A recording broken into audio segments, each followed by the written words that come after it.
আমার কিছু কিছু জিনিস লাগতো, তো তার জন্য আমি স্পেন্সার গেছিলাম। আর কি কি কিনেছি চলো তোমাদের সাথে শেয়ার করে নিই।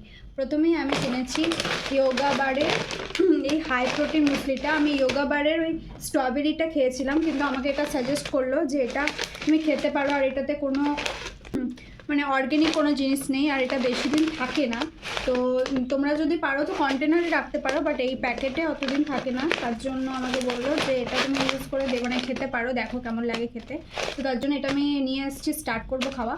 এই ব্রাউন ব্রেডটা, ফাইবার নেই, কোনো ফার্ম অয়েল নেই, এটা একটা ব্রাউন ব্রেড নিয়ে এসেছি।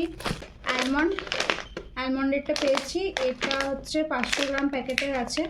আরবান বিস্কুট, একটা ফ্রুটি ক্যালাস চকোলেটের সেট 5টা নিয়ে এসেছি।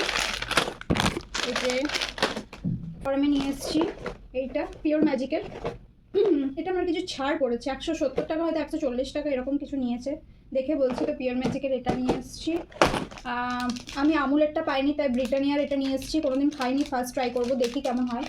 তো চিজ নিয়ে ডার্ক ফ্যান্টাসির এটা অনেকদিন ধরে খাবো ভাবছিলাম, কিন্তু খাওয়া হচ্ছিল না। তো চিয়া সিডসের প্যাকেট নিয়ে এসেছি, এটাও মনে হয় আমি 500 গ্রামেরই প্যাকেট নিয়ে এসেছি। এটা নতুন, আমি কোনোদিন খাইনি, এটা খুব খাওয়ার ইচ্ছে ছিল। একটা বাটার, একটা চাইনিজের বারের, এটা কোনোদিন ট্রাই করিনি, মনে হয় খুবই ঝাল হবে। তো যাই হোক এটা নিয়ে এসেছি। তো এগুলোই আমার আজকের গ্লসারি শপিং ছিল।